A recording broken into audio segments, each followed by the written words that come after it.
like what, there's always challenges, right? There's always hiccups, there's always things you could never have anticipated. Yeah. And then you're in a whole new industry. Like, what are some of the things that you never could have anticipated that in hindsight, you're like, okay, this is how I could have navigated this better?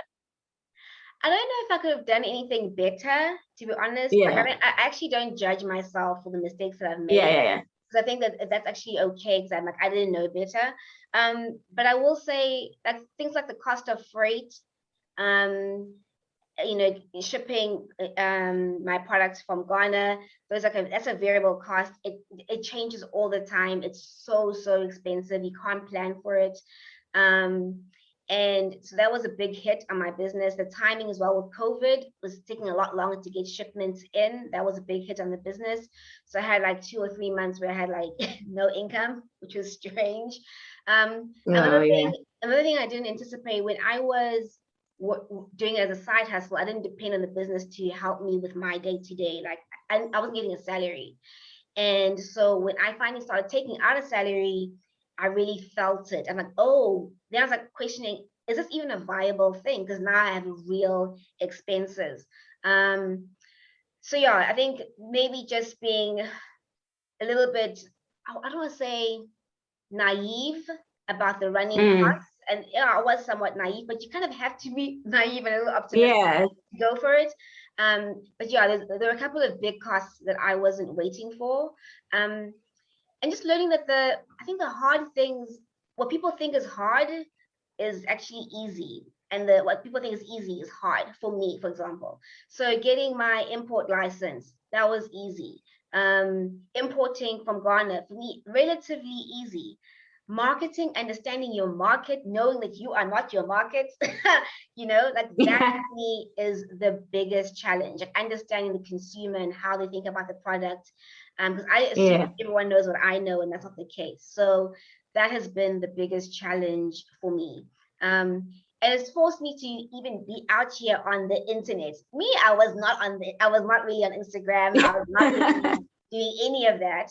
And so I realized people want to trust the person behind the brand and know the person behind the brand. So it forced me to engage more on social media. You know, I've got a very supportive mother, which is incredible. So I know I have the freedom I can always go home.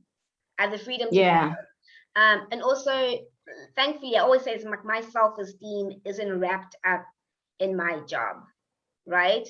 So in what I do. So if I fail, it doesn't change who I am. And that gives me so much freedom. Like I'm gonna be bougie when I'm broke, and I'm gonna be bougie when I have money. Like me is just I say pick a struggle, and I would much rather have these struggles every day. I agree. Every single day. And it's just not worth it. I never, Flip. No, it's so important to be happy. It's so important to be happy. And it was so strange for me because I was so happy at work for a long time until I wasn't.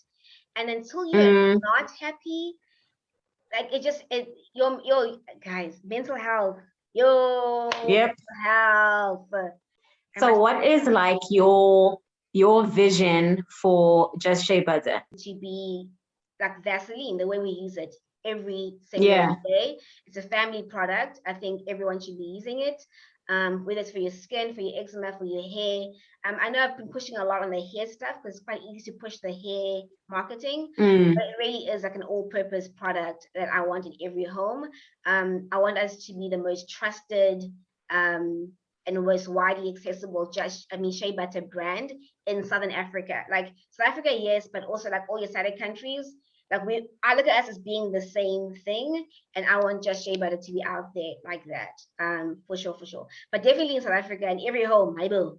They must just be like, oh, let's keep JSB, or let's JSB. They don't even know what it is. Or let's JSB. You know what I mean? JSB. Let's JSB. You know, that's in I need a JSB. So I really feel like that's the goal. And I think for me, what drives me in this business, because I never grew up with a love for shea butter, but the idea that this can be a business that is highly scalable, because it also makes sense. gets me excited, and also the idea of owning a company or running a company based on my set of values. Yeah. Because I really believe in creating the world that you want. So create Yeah. it in your family, create it in your business. I've worked in various places and different organizations. And the one thing I realized in my last job was, this is not your father's company. Exactly. Nobody actually owes you anything. They didn't have to build a culture or a company that serves you. I don't care what the government says or what people say is right and what. No. They didn't build this with you in mind. So create what you Nope. want for yourself. So that's what I'm doing. And JustSheabutter gives me that opportunity. That's why I really want to go for it. So yeah, I'm excited. Absolutely. Okay, that was great. Is there anything else you want to say? Like, do you want to plug it? Like, where can people find Shea Butter? Like, the website's called Butter Me Up, buttermeup.co.za. So we can order your Just Shea Butter, or you can hit us up on Instagram, which is Just Shea Butter. Also on Facebook, it's Just Shea Butter. If you even just go www.justsheabutter.co.za, it'll take you to our Butter Me Up website. So you can buy on Instagram, or you can buy on WhatsApp. We are everywhere. But yeah, come through. It's quality shea butter. There's nothing added to it, nothing taken away. It's pure shea butter. It's fantastic. It really, really is. And we try to be really good with our customer service. So we try to get back to you as soon as we can. And the team is growing, guys. Support us. We're out here. So yeah, thanks so much.